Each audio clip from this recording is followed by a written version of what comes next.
Congressman, why did you feel that it's so important to continue your tour today? Scary moments yesterday, but here you are in central New York. So I thought it was important to actually get back up on the stage last night. As soon as the sheriffs removed the attacker, I went to go finish the speech. I think it's important for us to always be standing up for what we believe in, not to be intimidated. In our great country, you're able to wake up the next morning and go to Seneca and then go to Onondaga and continue on to Jefferson County and beyond undeterred. Yes, we have a little bit more security than we had last night, but we absolutely maintain morality. You know, to the point about the last question you asked, why? I'm not familiar with what went out. I do understand something went out from the governor's campaign. I was in D.C. and I was actually on a live radio interview when I was notified that Steve Scalise was shot. Thankfully, the Capitol Police officer was engaged. There was a Capitol Police officer who was shot 3 times carrying a firearm. He took out a shooter with a rifle.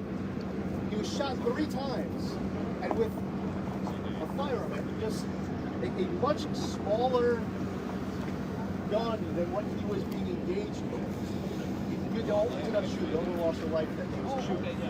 I serve on the House Financial Services Committee. The chair of the House Financial Services Committee is Maxine Waters. A few years ago, Maxine was giving a speech to a crowd where she was trying to fire them up, calling on her supporters to physically confront political opposition. I believe that political scores should be settled at the ballot box. I don't believe that there's any room in this country, in this state, in politics, for there to be violence on a campaign trail. That there should be any encouragement to people who might follow you to physically confront people who you disagree with. In this country, we encourage disagreement, we encourage debate. We actually believe that when there's debate and disagreement, that we end up with better legislation. We end up with better laws. We have a more accountable government. I don't want to see all Democrats or all liberals have their social media accounts suspended because they're Democrat or because they're liberal. There's some people out there who want to turn off First Amendment rights of others simply because they disagree with them and cherish our First Amendment. Now, we just saw a few weeks ago with the governor, she signed a new law that was trampling all over First Amendment rights to trample all over Second Amendment rights, where even editorial boards that have strongly advocated for anti-2A gun control legislation, they were editorializing against it because it was trampling all over First Amendment rights. So there was no doubt that as soon as we had the first opportunity, I was going to get up on the stage and finish the speech, and there was no doubt that when we woke up this morning and continue today as planned, but maybe with a little more security. The state released data from 2021 showing that those released under current bail laws, about 4% of them were arrested for recommitting a violent felony. Is there a version of this that you would agree to where it's somewhere in between, or are you still pushing to go back to where we were pre-2019? So first off, there's multiple different stats out there.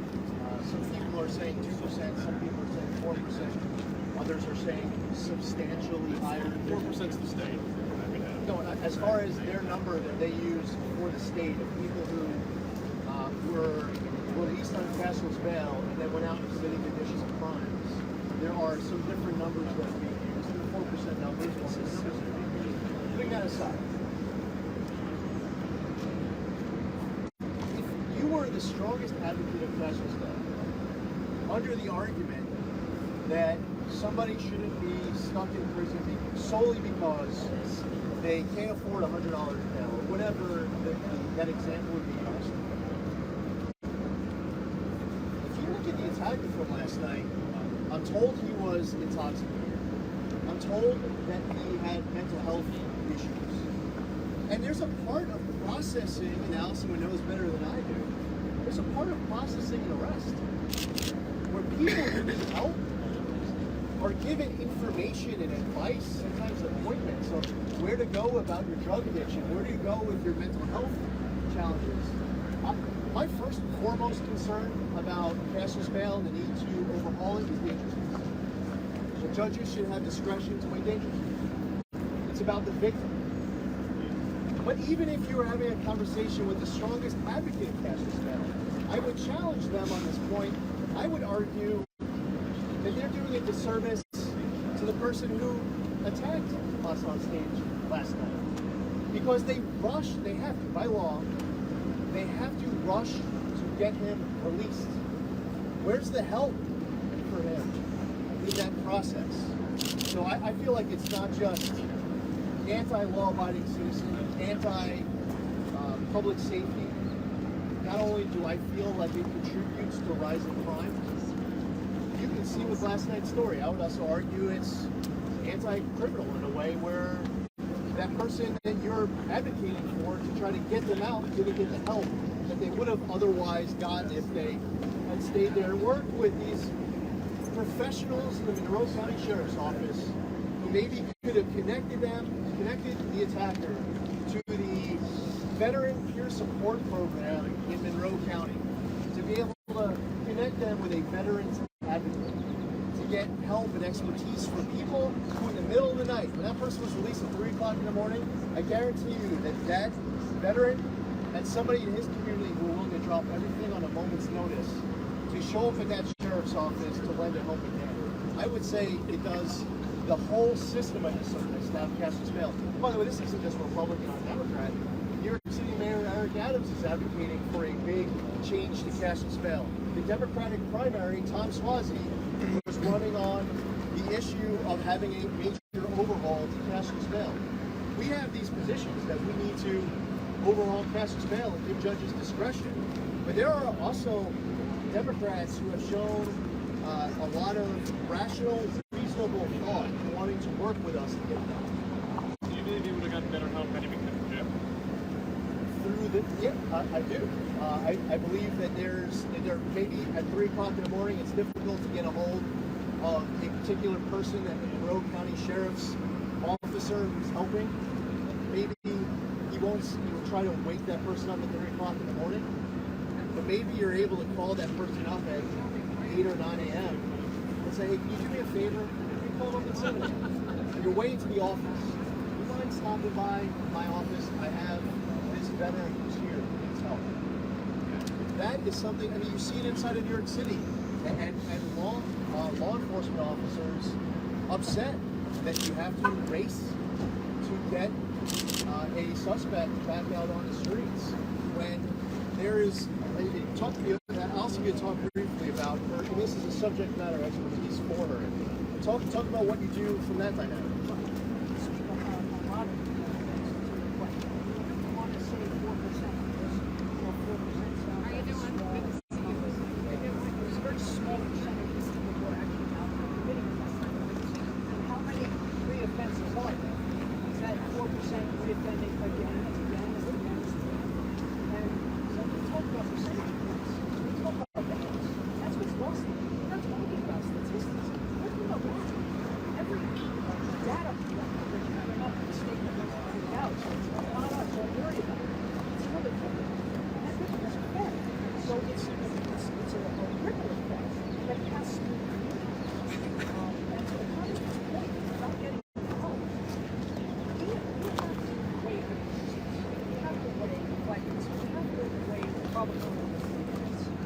What we saw in New York City specifically when I was an officer is black cops would go out and you have those kids on the fence, right? They wouldn't cross over that line where they would actually carry the firearm. They wouldn't actually put it on their person because that was crossing over the line. They would run with the gang and they would try to be advanced, but they wouldn't cross that line. You had now young kids going, nothing's going to happen. No, I'm not going to be crossing. He's getting let out over and over again. They would tell us. They would say to me, all right, take my gun, get another one, I'll be out tomorrow, I'll have another one. I saw more kids, speaking of the service, that were finally take that next step, put that loaded firearm, get into an incident, and lose their life. Or a 16-year-old that was paralyzed from the neck down because of that incident.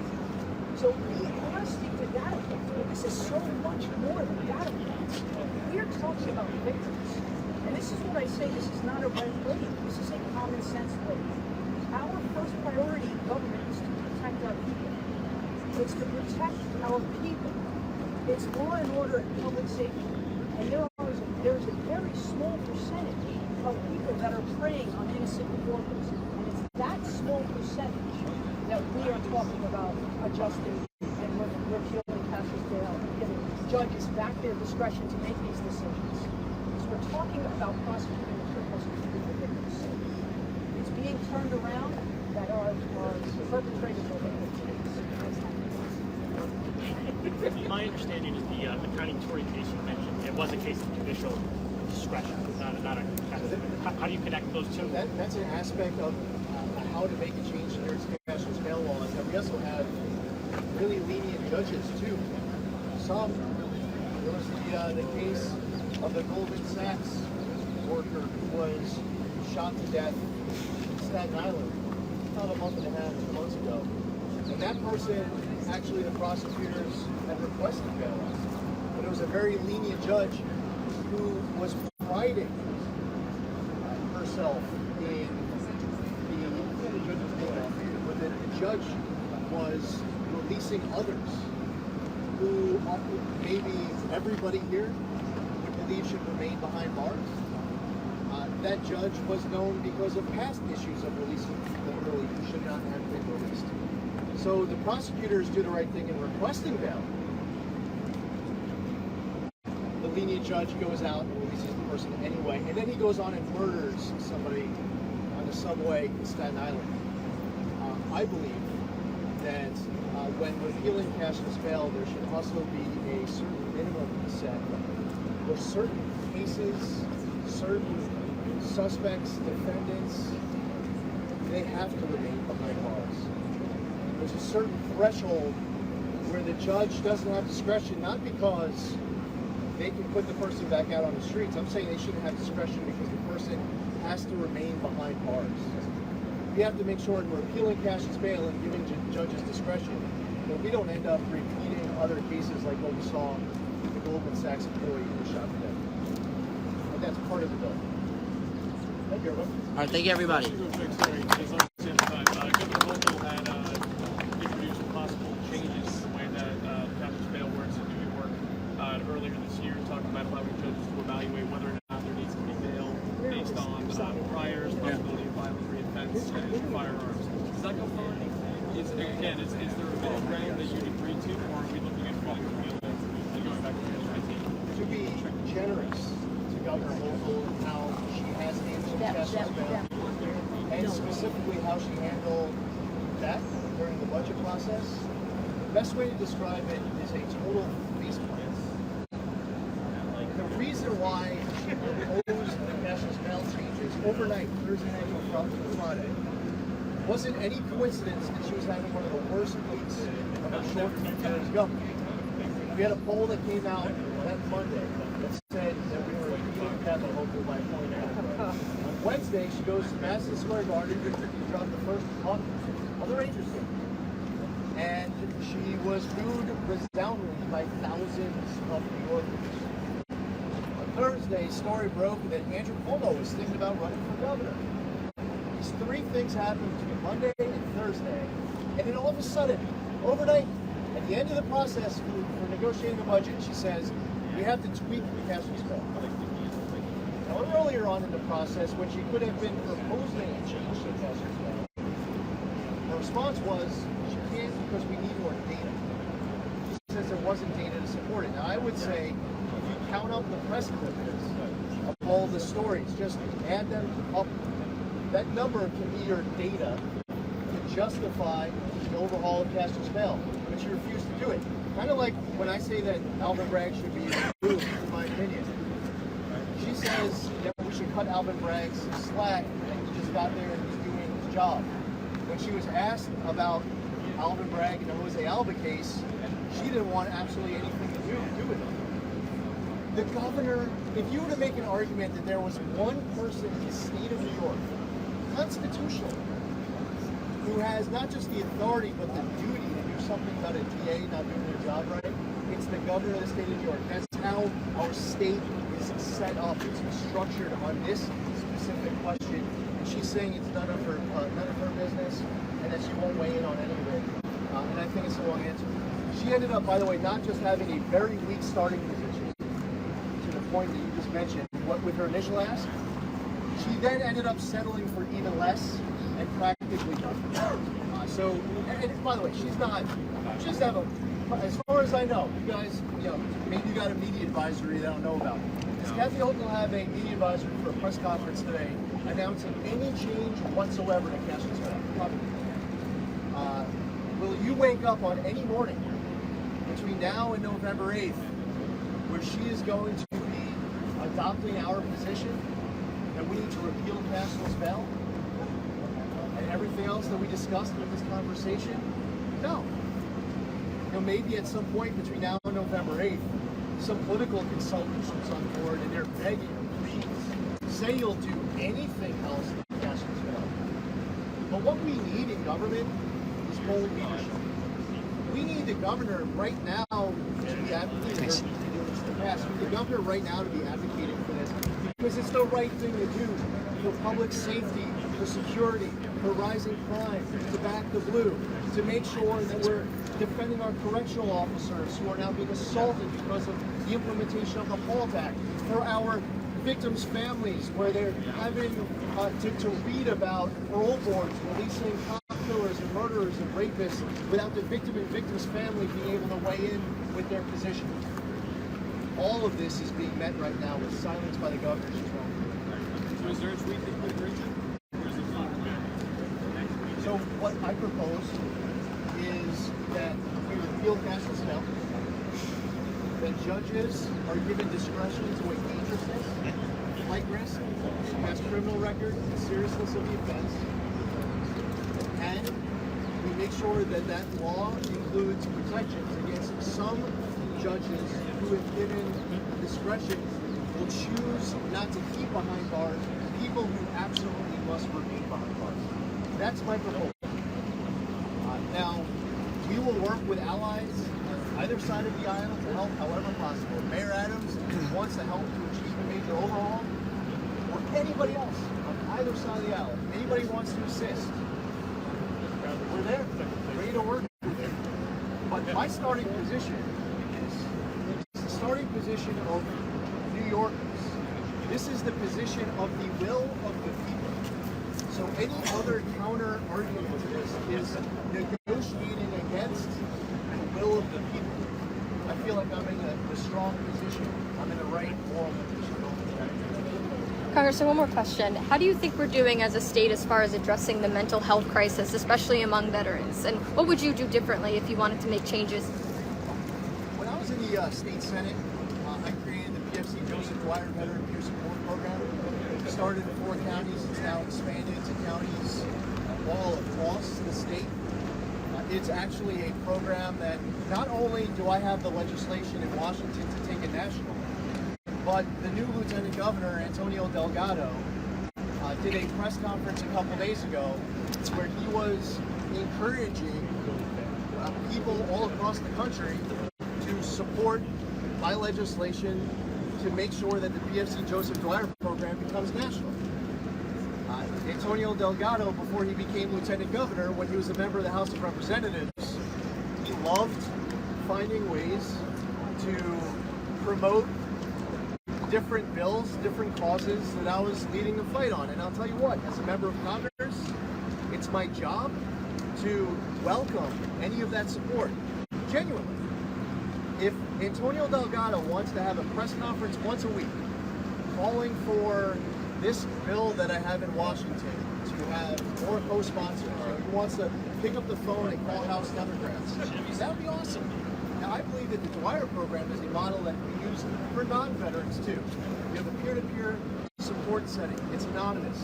People can go there to get help. They don't fear retribution. They're speaking to like-minded individuals at a certain level of training expertise to assist them. It looks at unconventional sources, fly fishing, companion animals, training horses. The list goes on. There's no limit to the unconventional ways that you can help people with the mental wounds of war. But the same techniques that work well for our veterans of the mental wounds of war would help with others. And I would also add that you have great candidates who can go into a setting in person and be able to get assistance from trained employees and outside experts to assist them to get through a tough moment in their life. The governor closed Willard Drug Treatment Center as part of closing 6 prisons. When she closed Willard, she announced that New York should be focusing more on drug treatment, and that's why she's proposing closing these 6 prisons. So it begs the question that if you believe that we should focus more on drug treatment, why are you closing the only drug treatment center in the entire New York State prison system? But even if you're going to close these prison systems, rather than just abandoning them and leaving them unused, why don't you repurpose them? Why don't you use this as an opportunity to help the greatest candidates possible who need help with mental health? And I feel like we have the infrastructure, we have the capability, we have the knowledge, we have the resources to assist individuals. So I don't believe that we are doing enough, and I believe that we have a model, an example that works. We need to be doing more of it. And to the extent that this governor and lieutenant governor want to glom on to any of my past proposals and make it their own, but listen, this isn't about who gets the credit for it. If she wants to propose making the PFC Joseph, the PFC Joseph Dwyer Veteran Peer Support Program permanent in New York, so that veterans don't have to fight for the funding each year. Yeah, I've proposed it in the past. If she wants to propose it right now, that's fantastic, and I think she should. Can I say one thing very quickly? So, I've heard a lot of questions about crashless bail and about crime here. In light of what happened last night, I just want to let you know one thing very clearly here. On primary night, when it became apparent that Congressman Zeldin was going to be the Republican nominee, I looked at my wife very quickly, and we verbalized this, but even before we verbalized this, it became very, very clear. We looked at my wife, and my wife was holding my 8-month-old daughter, and I said very clearly, I said, it's going to be better for our state. And before I could even finish it, she said, you need to get out there and support Lee Zeldin immediately. Because when we look at our quality of life all around the state of New York, Kathy Hochul cares only about politics. Lee Zeldin and Allison Esposito care about me. When I think about my daughters, when I think about my family, when I think about my quality of life, our quality of life is 19.5 million New Yorkers, regardless of whether they're Republican, conservative, Democrats, all those independents and non-affiliates who didn't get to choose on June 28th. I'm telling you, come on out there and vote for Lee Zeldin and Allison Esposito on November 8th. Because if we want a future in this state, and this really is a breaking news moment, we need to make sure that we elect Lee Zeldin 58th governor of the state. Thank you for your time, everybody. Thank you.